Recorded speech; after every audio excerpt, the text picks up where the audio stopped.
1인 1표제 통과가 됐다고 하는데 근데 너무 찬성률이 낮네요. 60.58%로 중앙이 통과됐다는데 그러니까 당원들은 85%뭐 이렇게 나오던데 이렇게 1인 1표에 대해서 탐탁치 않아 하는 분들이 이렇게 당원 많아. 생각하고 계속 그렇게 틀리네요. 이거는 사실은 심각한 거예요. 그러니까 유시민 선배님이 말씀하시는 귀족정을 꿈꾸는 그렇지. 이게 그런 되게 거잖아요. 중요해. 공화정이 아니라 기족정. 예. 왕권은 없어지긴 했는데 왕정은 아닌데 기족정을 꿈꾸는 이 세력들이 꽤 많다. 당원 주권 정당이 왜 중요한지를 거꾸로 또 웅변해주는 당원 주권 시대라는 시대적 흐름에 맞춰 볼 때 어느 게 맞는 거냐 이런 게 판단 기준이 돼야 되는데 이렇게 하면 누가 유리하냐 매번 그런 식으로 계산을 하면 알 수 있는 게 없어요. 지금 주장 중에 하나가 정청래 대표가 자기한테 유리하게 하려고 그걸 막 밀어붙인다 이런 거잖아요. 그 당원들이 정청래 대표가 유리하든 말든 1인 1표제를 원하는 게 그 정청래를 위한 건가? 당원을 위한 건가? 당을 위한 건가? 사실은 유 작가님이 그 출연을 자청해서 말씀하신 건데 처음으로 맘 먹고 나가신 거예요. 맘 먹고 나갔더라고. 우리가 이제 그 이해찬 총리님 장례를 치르는 과정에서 여러 걱정들이 있었잖아요. 예. 그게 이제 크게 봐서는 검찰 개혁 이슈하고 합당 이슈하고 뭐 그런 거 아니겠어요? 그렇죠. 그거와 관련해서 여러 가지 얘기를 들으셨고 당정의 여러 상황을 좀 파악을 하셨고 그냥 있을 일은 아닌 것 같다. 지금 상황이 이렇게 판단해서 나가신 거고 검찰 개혁과 관련해서 이제 대통령이 말씀하시는 거나 그 전에 나왔던 입법 예고나 이런 걸 비춰보면은 지지자들이 뭐랄까 깔끔한 개혁, 완벽한 개혁을 원하는 거에서는 약간 지금 주춤거리는 것 같다라는 그렇죠. 걱정을 하셨잖아요. 이거는 당의 정체성과 관련돼 있는 문제다. 네. 그리고 지지자들이 왜 이재명 정부를 출범시켰고 현재 어떤 기대를 갖고 있는지에 관한 깃발과 같은 거라고 표현하셨잖아요. 깃발이 바래지거나 찢어지거나 이렇게 되면 근간이 무너지는 일이 생길 수 있다라는 걱정하신 거죠. 당이 어차피 주도해서 뭐 안을 만들고 저기 하라고 대통령이 말씀하신 게 있으니까. 총리가 교육 추진단을 총리실에서 꾸린 거 아니냐. 예. 총리가 알고 있었던 거 아니냐. 책임도 물은 거예요 사실. 잘하시라고 질책도 했고. 그게 이제 대통령께 부담에 가지 않게 해라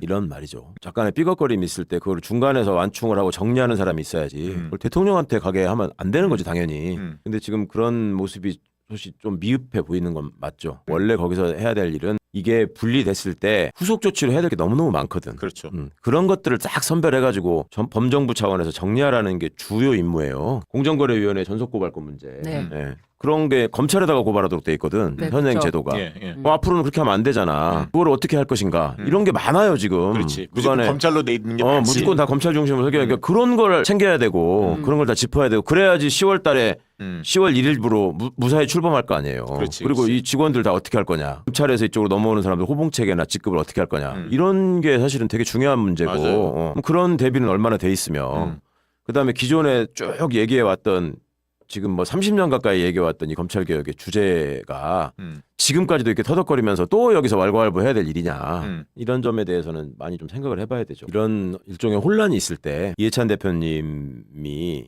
일종의 나침반 역할을 하셨거든요. 늘 그렇게 하셨죠. 딱 정리해 주시고 네. 했는데 이 시기에 지금 총리님 안 계신 게 너무너무 아쉽고 네. 속상해요. 네. 유시민 작가님이 이 상황에서 이제 어떤 거를 가르마를 타면 뭔가 이게 선을 그어야 된다. 지금 이 선을 넘어가면 안 되는 선이 있는데 자꾸 넘어가려고 한다. 그런 우려를 말씀하신 거죠. 지금은 정부조직법 얘기잖아요. 예. 근데 왜 정부조직법에 대한 최고 책임자가 그에 대한 말 안 하고 예. 소송법을 얘기하냐. 네. 이건 잘못된 거다. 그때 비판했잖아요. 예, 예. 유시민 작가님도 저는 같은 얘기 했다고 봅니다. 책임집권 최저해야 돼. 왜 이게 중요하냐. 우리는 어떤 경우에도 대통령을 안고 가고 같이 가야 됩니다. 네. 이 정권이 끝나고 다음 정권 창출하고 어떤 날이 있어도 대북송금 특검, 대연정, FTA 이라크 파병할 때 우리가 정서적으로 큰 상처를 받았어요. 한 번도 생각지도 않은 일이야. 노무현 대통령을 지지할 때 이런 일이 벌어질 거라고는. 저는 그 모든 일에 노무현 대통령이 잘했냐 잘못했냐는 다른 문제라고 봅니다.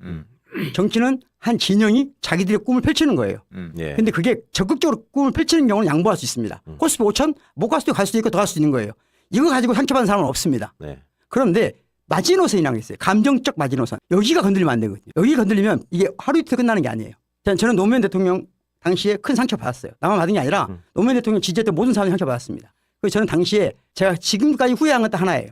내가 상처 받았다고 해서 그때 노무현 대통령을 비판하면 안 됐다는 거죠. 그렇죠. 지켰어야 되는데. 지켰어야 되는 거예요. 네. 예. 그러니까 그게 제가 학자적 태도가 잘못됐다고 생각한 거예요. 그리고 비판적 기지론에 대한 비판을 제가 책으로까지 쓴 사람이에요. 다시 단도직입 말씀드리면 저는 어떠한 대통령이 선택을 하더라도 대통령을 지지할 겁니다. 이건 결코 바뀔 수 없어요. 그건 우리가 노무현 대통령을 통해서 배운 겁니다. 네. 우리는 이재명 대통령과 함께 갑니다. 함께 어떤 갑니다. 일이 있어도 네. 심지어 내 심장이 떨어지는 난이 있어도 같이 가야 됩니다. 네. 왜? 윤석열 같은 사람이 다시 와서는 안 되거든요. 그렇죠. 그게 훨씬 더 큰 문제이기 때문에. 그런데 우리 민주당을 지지하는 많은 사람들은 다양하단 말이에요. 그리고 많은 사람들에게 결정적인 상처를 주면 안 됩니다. 그게 검찰 개혁 문제예요. 어떤 경우에도 대통령한테 그 화살이 가지 않도록 참모나 장관들은 막아야 됩니다. 그 역할을 해줘야 돼요. 김민석 총리가 실제로 그 안에 대해서 어디까지 영향이 미쳤는지 모릅니다. 우리는 짐작은 할 수 있지만 모릅니다. 그런데 책임을 져줘야 된다는 거예요. 발언을 해줘야 된다는 거예요. 그래야 대통령한테 안 가고 그래서 나중에 김민석 총리가 정치에 손해볼 수 있잖아요. 그거 국민들이 모릅니까? 국민들을 바보로 하면 안 된다는 거예요. 민주당 지지자들은요 보통 사람들이 아니에요. 김민석 총리가 손해보면서 그 책임을 져주잖아요. 반드시 보상해 줍니다. 그렇게 정치를 해야 됩니다. 그래야 큰 정치를 할 수 있습니다. 이 바탕에서 봐야 된다는 거예요. 이 바탕에서는 정성호 장관 욕할 수 있죠. 욕 얻어먹어야지 본인이. 그럼 봅니다. 그럼 중요한 문제가 아니 마지막에 다 국민들이 지지자들이 보고 있습니다. 진정으로 누가 이 정권을 위해서 자기도 희생하면서 욕도 얻어가면서 하고 있는가. 지금은 대통령한테 요구하면 우리가 말했잖아요. 끝까지 대통령을 타겟으로 삼으면 안 됩니다. 우리 지정 내에서. 보안 수사권을 주면 안 돼요. 안 된다. 저도 그런 상황 결정해도 저는 이재명 대통령과 함께합니다. 다시 말하면 그런 상황이 생겨도. 하지만 지금은 우리는 안 된다고 말해야 얘기를 됩니다. 해야죠. 안 된다고 강하게 말해야 되고 그거에 대해서 누군가 책임을 지는 정부에 또는 청와대에 그런 사람이 있어야 된다. 그게 같이 정치하는 거 아니에요? 그렇게 가야 된다. 지금 보안 수사권 부분에 대해서는 이제 더 이상의 논쟁은 없는 것 같아요. 그 법사에서는 박균태 의원이 마지막까지 그 주장을 했던 모양인데 네. 법사위원들이 모여서 논의를 한 결과 보안 수사권은 없어지는 게 맞다라고 얘기를 하고 박균태 의원은 그렇다면 나도 따르겠다 이렇게 얘기를 했다고 들었습니다. 보안 수사권 일체 지금 허용하면 안 됩니다. 이재명 정부 안에서 부작용이 생기면 바꾸면 되는 겁니다. 아니, 지금 이거 혹시 모르니까 이렇게 한다? 그러면 이재명 정부 전체가 큰 고통을 받게 되는 거예요. 그래서 저는 이 보안 수사권은 이번 개헌 안에는 즉 입법 안에는 반드시 빠져야 된다. 이해찬 대표님의 평생의 꿈 민주정부가 20년 30년 집권해가지고 네. 대한민국 현대사의 그 낡고 오염된 뿌리를 확실히 걷어내야 된다. 그래야지 나라가 제대로 된 길로 갈 수 있다. 이런 염원이 계셨거든요. 네. 그러면 그 길은 뭐냐? 우리가 계속 하나가 되고 계속 다수가 돼서 네. 반민주 세력, 독재를 지지하는 세력, 내란 세력을 철저한 소수로 고립시켜야 된다. 그렇죠. 그래야지 대한민국에 미래가 있고 희망이 있다라고 하는 거예요. 민주주의라는 게 데모크라시고 다수의 지배를 얘기하는 건데 다수가 되는 방법이 뭐냐를 계속 생각해야 되는데 그냥 우리는 이미 다수다라고 얘기하면서 나는 현재의 다수의 지지를 받은 이재명 대통령을 지키기 위해서 나머지 사람들은 다 배제하겠다. 이러면서 다수에서 뭔가를 자꾸 마이너스를 지키려고 하는 사람들이 있어요. 이거 진짜 심각한 문제예요. 좀 그거는 좀 다시 생각해 주셨으면 좋겠어요. 한번 지난 대선에서 잘 아시겠지만 이재명 대통령께서 49% 네. 얻었죠. 얻었습니다. 48, 49 얻었는데 김문수하고 이준석 합치면 똑같아요. 그렇죠. 똑같이 얻었습니다. 우리 민주 시민의 상식과 열정에 따르면은 이재명 대통령이 당시에 당선될 때 80% 이상 얻었어야지. 그렇지. 근데 그렇게 안 되고 있잖아요. 현실이. 예. 내란을 일으켰음에도 불구하고 그렇게 됐다는 그러니까. 거예요. 어쨌든 저쪽의 뿌리라는 게 그렇게 하루아침에 무너지진 않는다. 국정원이나 예. 또는 그런 유사한 기관들이 나를 감시한다 할 때 가장 큰 문제가 뭐냐는 거예요. 내가 감시당하면 안 되는 이유가 뭐냐는 거예요. 철학적으로 말하면요. 만약에 국정원이 나를 감시를 하는데 완벽하게 감시하면 걱정할 게 없어요. 아. 내가 얼마나 애국자인지 이 나라를 얼마나 사랑하는지 이 나라를 위해서 얼마나 살아왔는지 알 거 아니에요. 그러니까 나를 어떻게 할 수 없다는 말이죠. 그런데 감시란 건 그런 게 아니에요. 감시란 건 나를 알아보는 게 아니에요. 나를 어떤 프레임 속에 넣을까를 짜내는 것이지. 그러니까 언론이 기사 쓰는 거 똑같잖아. 그렇죠. 자기들 다 짜놓고 끼워 맞히잖아. 검찰, 언론, 지금까지 이 국정원이나 이런 기관들이 그 짓을 했기 때문에 우리가 이걸 개혁한 거예요. 그렇죠. 개혁하자는 거예요. 다른 이유가 있는 게 아니에요. AI가 지금 똑같은 문제가 뭐냐면요. 회사 사장님들이 AI를 사용해서 모든 걸 한다고 쳐봐요. 네. 그걸 에이전트 AI라고 합니다. 그런데 AI. 내 마음을 완벽하게 알면 문제가 안 돼요. 그런데 완벽하게 알지 못하거든요. AI. 알지 못하죠. 그러니까 그 AI를 다른 데서 공격을 하면 완벽하게 회사가 망하는 거예요. 정보를 빼내기가 너무 쉬워요. 그렇죠. 이게 지금 AI 관련된 최근에 가장 큰 문제거든요. 이게 똑같은 문제라는 거예요. 최영학 의원님이 얼마나 나라를 사랑하는지 그것을 위해서 어떻게 살아왔는지를 우리는 그냥 감정적으로 알면 모르지만 알자 그렇게 믿잖아요. 근데 그들이 제대로 조사를 하면 그렇게 생각할 건데 그게 아니라니까요. 아니, 조작된 문서인데요. 그렇지, 조작하는 거예요. 그러니까 지금 최영학 의원님이 사실이 아닌 것 때문에 성질을 내던데 아니 원래 사실이 아닌 겁니다. 이게 얘들이 내란을 성공했으면 저는 그동안 한 소행이 있으니까 내가 봐도 죽어도 싸. 근데 거기 죽으려면 혼자 죽지. 아니 거기 내 라인으로 이름 적힌 애들은 무슨 죄야? 나 알지도 못하는데 걔들은 무슨 죄냐고. 그러니까. 그게 참 뭔 아닌 밤중에 홍두깨야 그 사람들은. 그 글씨 쓴 애가 충암고 나왔네. 진짜 원수야. 내가 저기 옛날에 잘리기 전에 의원총회에서 윤석열이하고 나하고는 불구대천의 원수다. 옛날 분들이 많아. 한 하늘을 같이 이고 살 수 없는 원수다. 네. 내가 당대에 복수를 하지 못하면 내 자식이 할 것이다. 이런 얘기를 제가 한 적이 있는데 내 윤석열이하고 악연은 정말 이놈의 자식 내가 진짜로 고못으로 그냥. 금융 자본주의의 가장 핵심은 유동성이거든요. 예. 유동성. 다시 말하면 돈이 풀리냐 안 풀리냐예요. 윤석열 정부나 이제 이명박 정부나 박근혜 정부 때는 돈을 풉니까? 아니면 돈을 걷어들입니까? 보수는 무조건 돈을 줄이됩니다. 줄여야 되는 게 보수라고 하는 정치 핵심이에요. 그러다 보니까 뭐래요? 세금도 깎아줘. 예. 근데 부자들만 깎아줘. 부자들만 깎아주기 때문에 유동성이 안 늘어나요. 네. 가난한 사람들 중산층에 세금을 깎아주면 유동성이 늘어나는데 그들은 부자들만 세금을 깎아주기 때문에 유동성이 늘어나지 않아요. 잠긴다는 말이에요. 그러니까 한마디로 말하면 보수가 집권하면 기본적으로는 돈이 잘 안 풀려요. 예. 그러다 보니까 주택값이 안 올라가잖아요. 이상하게. 그들은 올리려고 해도 진보 정부 4명 대통령이 나왔잖아요. 예. 그럼 다 뭘 내요? 돈을 풉니다. 왜? 복지를 해야 되니까. 그렇죠. 진보는 그런 겁니다. 확장적 확장적 쓰는 예. 겁니다. 예. 근데 내가 자 이걸 사회적 약자에게 줬어요. 그럼 이 돈이 사회적 약자에 사라집니까? 아니죠. 아니, 쓰죠 예. 그분들이. 쓰면 어딘가 돌잖아요. 돌죠. 선순환 돈의 하죠. 귀착지를 어디로 할 것인가. 그래서 정부 예산을 짜는 사람들은 돈을 어디다 쓰는 것만 따는 게 아니라 어디를 따져야 된다. 돈이 어디로 흘러가는가를 봐야 되거든요. 그러니까 노무현 문재인 정부 때 실패한 가장 큰 경제적 실패가 뭐냐? 돈을 어디다 쓰는지만 관심을 가졌지 어디로 흐르는 것에 대해서 관심을 더 가졌어요. 왜냐하면 그때 우리가 그만큼 실력이 부족했던 거예요. 다 인정해야 됩니다. 대통령 문제가 아니고 그때 집권할 때 우리 모두가 실력이 부족했어요. 그래서 주택시장이 너무나 광범위하게 즉 진보가 집권했는데 자들에게 집을 살 수 없게 만든 거예요. 그러다 보니까 우리가 그때마다 고통받은 그것 때문에 우리가 정권을 내주게 된 거예요. 이걸 가장 잘 알고 있는 사람이 누구냐? 이재명 대통령이에요. 그래서 코스피 5천을 올리는 것은 5천이 올라가는 게 문제가 아니고 이 유동성을 주식시장으로 돌려야 되는 거예요. 예. 만약에 그게 안 되고 부동산으로 간다. 그러면 이재명 정부는 실패합니다. 그렇죠. 대통령이 명확히 선을 제시했어요. 지방선거와 관계없이 이건 망국의 길이기 때문에 교정한다. 정동영 대통령 후보 됐을 때 예. 네. 우리 모두가 함께 했으면 어떻게 되죠? 됐습니다. 그때.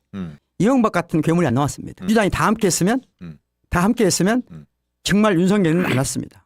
윤석열은 지금 나올 수 없는 인물인데 누구 때문에 나왔죠? 근본적으로는 우리 안에 흩어짐 때문이거든요. 뭐가 문제냐면 바깥으로는 아무 말도 안 하는데 일을 안 하는 거예요. 그렇죠. 일군의 사람들이 일을 안 하기 시작하면 그 당은 큰 위기가 옵니다. 진보 진영은.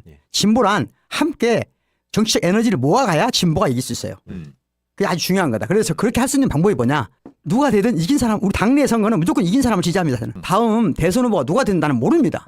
그냥 누가 되든 대선 후보 된 사람을 밀어줘야 되는 겁니다. 밀어주면 돼. 그것도 성심성의를 다해서 그럼. 절실하고 진실하게. 그럼. 항상 마찬가지예요. 항상. 예. 국회의원들에게 물어보고 싶어요. 국회의원들에게. 정확하게 통합 반대하는 사람들은 지금 이름 거세요. 걸 수 있을까요? 당원이 지금 통합 반대하시는 분들 총선이 가까이 있지 않기 때문에 하는 행위하는 겁니다. 만약에 지금 총선이 6개월 뒤에 이루어진다? 통합 반대 지금 할 수 있습니까? 민주당 국회의원 중에서? 당원들은 무서운 분들이라니까요. 잊어버리면 안 돼요. 지금 또 금세 1년도 안 지나 다 잊어버렸어. 당원이 결정한 대로 전 통합도 그렇습니다. 그냥 간단해. 당원이 원하는 대로 합니다. 아주 간단히 말씀드릴게요. 지금 서울시장 민주진보 계열의 1, 2 후보가 누구죠? 정은호 박주민이잖아요. 정원호가 6개월 전에 지금 이렇게 될 줄 알았습니까? 중요한 건 뭐냐? 대권은 아무도 몰라요. 그리고 당연하죠. 지금 기 쓰는 건 헛팀 쓰는 거예요. 그래, 나도 헛팀 쓰는 거라고. 그러니까 헛팀을 써. 각자 없어. 당을 우습게 민주당의 당원들과 민주당을 지지하는 우리나라 국민들은요. 세계에서 유례를 찾아볼 수가 없어. 세계사에서. 왜 그러냐? 만약에 3당 합당 이후에 우리가 민주진보 진영이 평민당을 중심으로 다시 해봤어요. 이때 저는 5.18로부터 이어져 온 그 이전에 가면 3.1 독립운동 이후는 우리 국민들의 굳건한 의식이 없으면 딱 지금 일본 극우 자민당이 집권하는 나라가 됐어요. 그걸 안 된 전 세계에서 그런 조건에서 안 된 나라가 우리가 유일해요. 그럼 우리는 어디까지 가야 되냐? 사실은 지금이 민주당은 중도 정당이 되고 싶다. 심지어 중도 보수 정당. 보수 정당이 되고 싶다. 지금은 3당 합당을 인위적으로 했던 시대가 아니고 국민들의 의식을 3당 합당 수준으로 어디에서 우모 진영이 민주 진영이 해낼 수 있는 유일한 기회가 오고 있는 거예요. 당원이 결정하면 무조건 거기 응원한다. 국회의원들은 지금 자기 선거가 멀리 있기 때문에 좀 발언도 해요. 반대한다. 그런데 왜 반대하냐 국회의원들은. 간단한 겁니다. 자기가 짜놓은 판이 흔들리고 있어요. 다시 말하면 리스크가 커지는 겁니다. 리스크란 것은 위험이 아니에요. 위험이 아니고 불확실성이에요. 네. 불확실성은 사람들은 가장 싫어해요. 공포스러워합니다. 지금 통합은 실제 다음 선거에 관계된 직간접적으로 관계된 사람들에게는 리스크가 커지는 거예요. 그러면 당연히 그에 대한 반응을 하는 거고 그에 대해서 이걸 합리적으로 반응하지 않고 공포가 오기 때문에 혐오를 발현하거든요. 그러니까 혐오적인 반응을 하는 거예요. 이게 자연스러운 거다. 크게 걱정할 일 아니다. 괜찮아요. 곧 극복됩니다. 그리고 국민이 당원이 결정합니다. 바른 결정. 크게 걱정할 거 없다. 욕하는 것도 괜찮다. 지금 지역 통합, 광주, 전남 통합 누가 하고 있는 그렇지. 걸까요? 광주 시장하고 전남 도지사가 하고 있는 걸까요? 아니 대통령이 하고 계시는 분이에요. 대통령이. 우리 대통령이 하고 있다고 다 확신하고 있죠. 네. 대통령은 무서운 분입니다. 체계적이고 꼼꼼하고 디테일하고 마지막까지 끝날 때까지 안 끝냅니다. 정확히 알고 있는 사람들이 지금은 반대를 못해요. 그러니까 된 겁니다. 예. 자, 지금 만약에 대통령이 끝에 비쳤는데 광주, 전남 현 지사가 또는 시장이 반대했다? 바로 아웃이에요. 다음 선거가 없죠. 대통령이 무서운 사람이니까 그래서- 전 현직 정무석이 이야기를 했잖아. 이야기하면 네. 거기 그걸 못 읽는다? 안 안 읽을 읽는다? 네, 그러면 그렇죠. 그게 무슨 말이냐? 대통령의 대통령의 뜻에 따르고 싶은 게 아니라 그렇죠. 대통령 자기 뜻을 자기의 목표가 있는 거예요. 그래, 자기의 의지가. 그거- 예, 예. 그거 나는 인정한다. 음. 대통령이 인기가 높고 네. 당이 그보다 아래에 있어야 됩니다. 그렇죠. 대통령은 안정적이고 당은 시끄러운 겁니다. 그렇죠. 그게 좋은 거 반대되면 큰일 납니다. 그렇죠. 그거 가지고 공격할 일이 아니에요. 그게 잘 되고 있는 겁니다.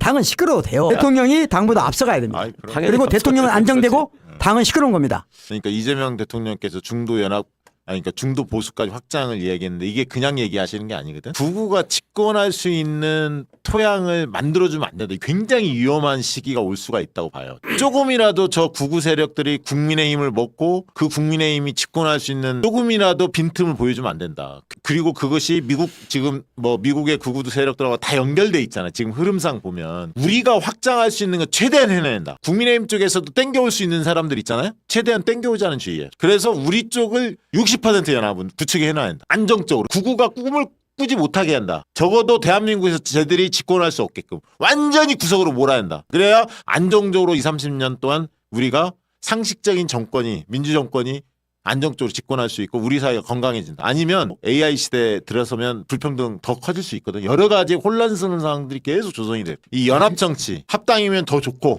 안 되더라도 연대 연합정치에 대해서 이거를 간과해서는 안 된다. 민주당 혼자만 택도 없는 소리다. 더 키워야 한다. 보수 쪽도 마찬가지고.